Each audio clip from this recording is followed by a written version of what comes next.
Why was the dramatic march contemplated? To rid the South of the poll tax, to gain the unhampered right to vote, to allow the federal anti-poverty program to reach Alabama Negroes. This is what the leaders want. And the route was charted from Brown's Chapel to Alabama Avenue in Selma, over to Broad, and on Broad across the Pettus Bridge. All were marching that day. Why? John Lewis of the Student Nonviolent Coordinating Committee had his reasons. This march, more than any other demonstration in the history of the nonviolent revolution, is a demonstration that people, make no difference whether they be in Hawaii or whether they are in San Francisco or whether they're in New York or in Washington, D.C., they all are bound with the people in the Black Belt of Alabama. We must continue to organize, and organize around the vote. People must get the vote, and they must be able to use the vote. We will continue to work in Alabama, in the heart of the Black Belt, in Wilcox County, in Lowndes County, where there's hundreds and thousands of Negroes, and where none are registered to vote. Wade in the water, wade in the water, children. The Negro spiritual resounding out of the cotton fields in the Black Belt. A song that had marched through generations, generations of privation and chains. But the fetters today were broken. And they emerged in sunshine, mixed, yes, with rain, as if the spirit had broken through the clouds and then had been covered over in a moment of anguish. Well, it must be the children Bob Moses led. God's gonna trouble the water. Why don't you wade in the water?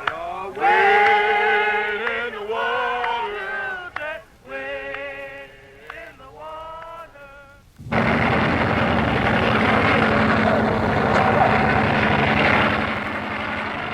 Helicopters hover overhead and close, guiding lights to some. Then suddenly, another plane appears, and yellow hate leaflets fly down. They splatter the line of march. But undaunted, the throng and multitude moves on. Somewhere along the line of march, someone stops, is offered a cup of coffee by a widow along the wayside. A meal here, a meal there. They're growing tired now. Their spirit is not waning, however. The feet are, the mind is alert.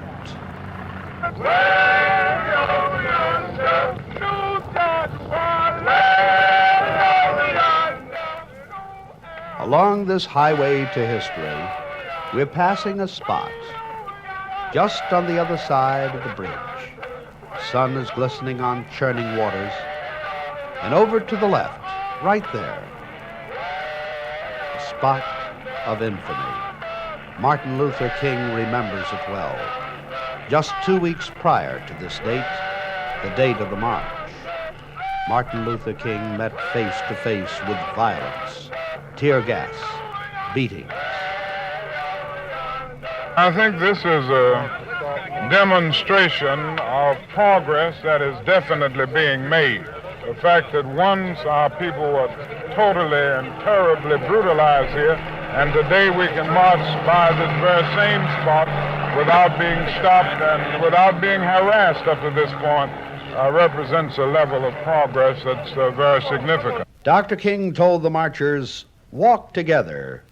Children, don't get weary."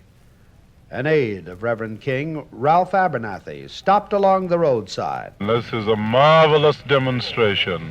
I think that it has been the greatest demonstration, and it will be the greatest demonstration that has taken place in the freedom struggle. Even greater than the March on Washington? I really think so, because this is a state demonstration, whereas the March on Washington was a national undertaking.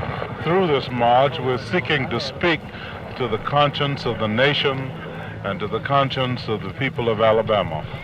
And as you have observed, the white spectators today, they are standing on the lines, they're looking at us. Many of these are the same people who beat us in the past, but today they're smiling and they're all silent. They're not even booing or jeering. It only goes to show that if you can find people who will assume responsible positions of leadership, as President Johnson has done, we can find a solution to our problem. But even as Reverend Abernathy spoke, hatred was beginning to build. Yes, the whites of Alabama were reacting. Most of them stayed away from the highway, the line of march, except a few, and they bore signs of hate along the way. A cold wind swept down Sylvan Street as the march progressed. And then the Ku Klux Klan held a meeting of protest, and along the highway to history, the signs went up. The first 11 miles near Watson Hill was a tough route to cover. The voices against the demonstrators rose. It's nasty, it's filthy, the whole bunch.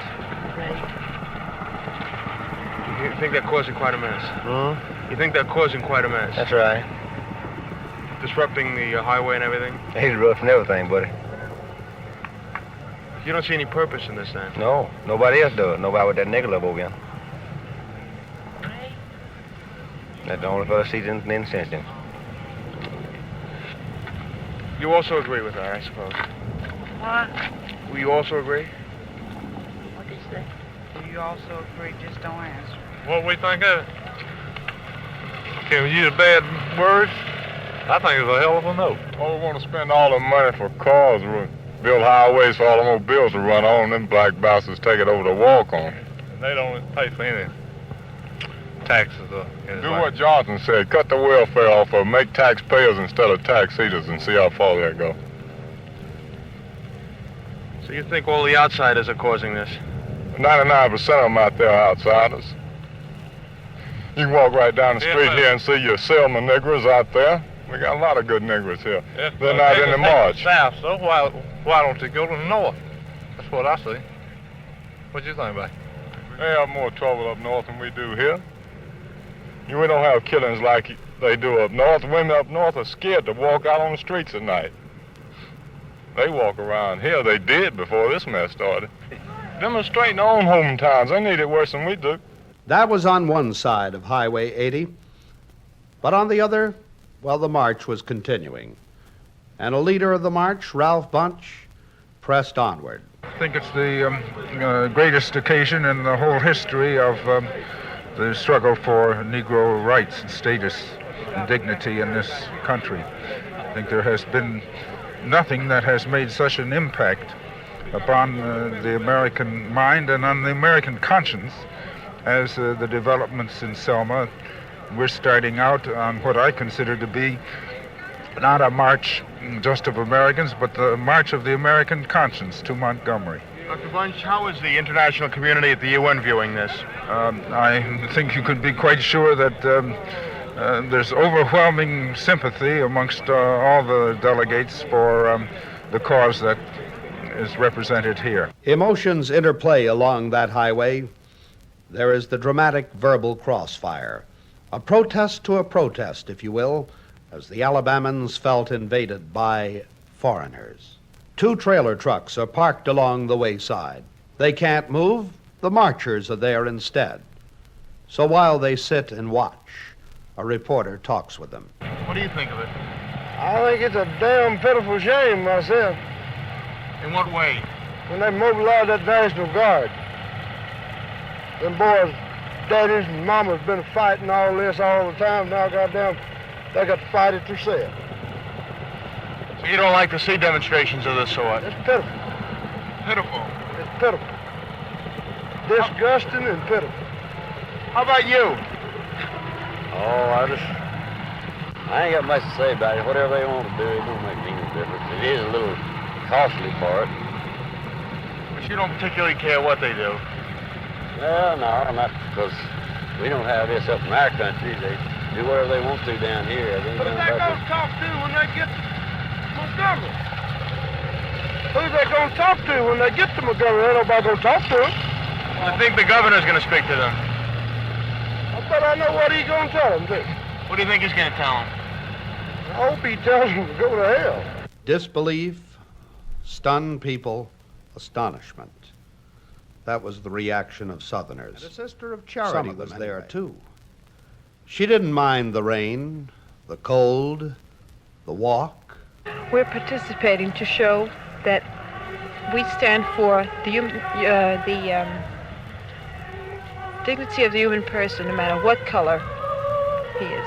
I feel that what I stand for, I should express the best way I can. And I think that this, my demonstration in this parade will show people what personally we feel, even though we are in a group. Finally, the procession reaches the city limits, their destination, Montgomery, Alabama. The sky opens, a torrent of rain begins to fall. But the marchers are not downcast. In fact, they thrive. 10, 20, 35, 45, 50 miles, the trek had continued for days, 5 days. And as thousands joined at the gates of Montgomery, a stage show was planned. On a stage of coffin crates, under a quickly pitched circus tent, the stars performed. The coffin crates, by the way, were contributed by Negro undertakers. Sammy Davis, James Baldwin, Leonard Bernstein, Floyd Patterson, they were all there. Rain-soaked, tired, and foot-weary, the people had moved on. Through the Capitol, they sang and trod, and National Guard helicopters stood by. Then Martin Luther King called a press conference before the final moments at the Capitol steps. We feel that we are moving on the basis of a court decision which was rendered solidly within constitutional conditions, and this is a part of the great commitment of the First Amendment of the Constitution. And this is the way we have to call attention to our plight and our problems, and to dramatize the injustices and indignities which we face, so that we will still have other problems to deal with. There's still the state of Mississippi with notorious injustices against Negroes. We feel that we have a big job. First, we must continue to work through the Black Belt counties to bring to the attention of Congress the urgency of the situation, so that the legislation will be passed soon, and there will not be any delay there.